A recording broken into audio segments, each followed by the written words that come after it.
I think it was a historic moment in our state, and it is the right thing to do. I know there were lots of discussions about different things. The bottom line is the image of our state hangs in the balance.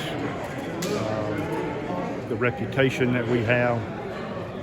People can talk about the business impact, the economic impact, and all those things are real. But the bottom line is this is just the right thing to do. Our state will be honored, respected nationwide and in the world. And we are moving into an era where we can be respected. It is not to diminish the past. It is not to say that the history doesn't matter. My history is just as thick as anybody else's when it comes to Mississippi. And sometimes I'll tell y'all about that. But we honor our past. We respect our heritage and where we come from. But the time has come for us to move into the future. And this is the future. This is the future of Mississippi. This is positioning us to reach our full potential. Well, Speaker, you talked about those things, the state's image and everything, but you said back last week, I think, talking to religious leaders, the reason you wanted to change the flag was not because of those things, even though they're important, but because of just your personal religious. Well, as a Christian and one who seeks to follow the mandates of Scripture, I can find substantial support in Scripture for the removal of this battle emblem. It has begun to divide our state. It is used as an emblem of racism and hatred. The Bible clearly tells us to love God first, love our neighbor second.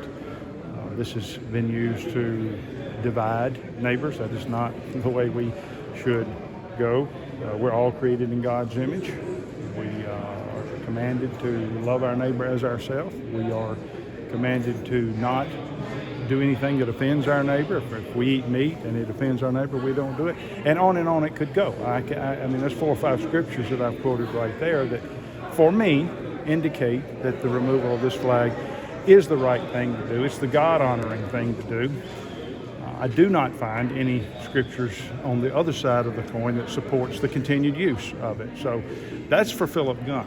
That's where I am, and I believe what we did today honored God. Mr. Speaker, how did you convince, this at times a reluctant group, how did you convince folks to get this 2/3 majority vote? I think most of them came to their own conclusion, and they begin to see how this image is negatively affecting our state. The impact of, we've all seen the people that have come out in recent weeks, the business community, the business leaders, the athletic leaders, the university presidents, the Mississippi manufacturers, the realtors, the bankers, and on it goes. All these interests, these people who are beginning to see that this image has affected our state in a negative way have come out and called for change. So I think Jason White said it well. This is not something that is being driven by outside interests. This is something people in this chamber have come to a conviction that this is the right thing to do. And that's what led them to do it. All I did was provide the opportunity.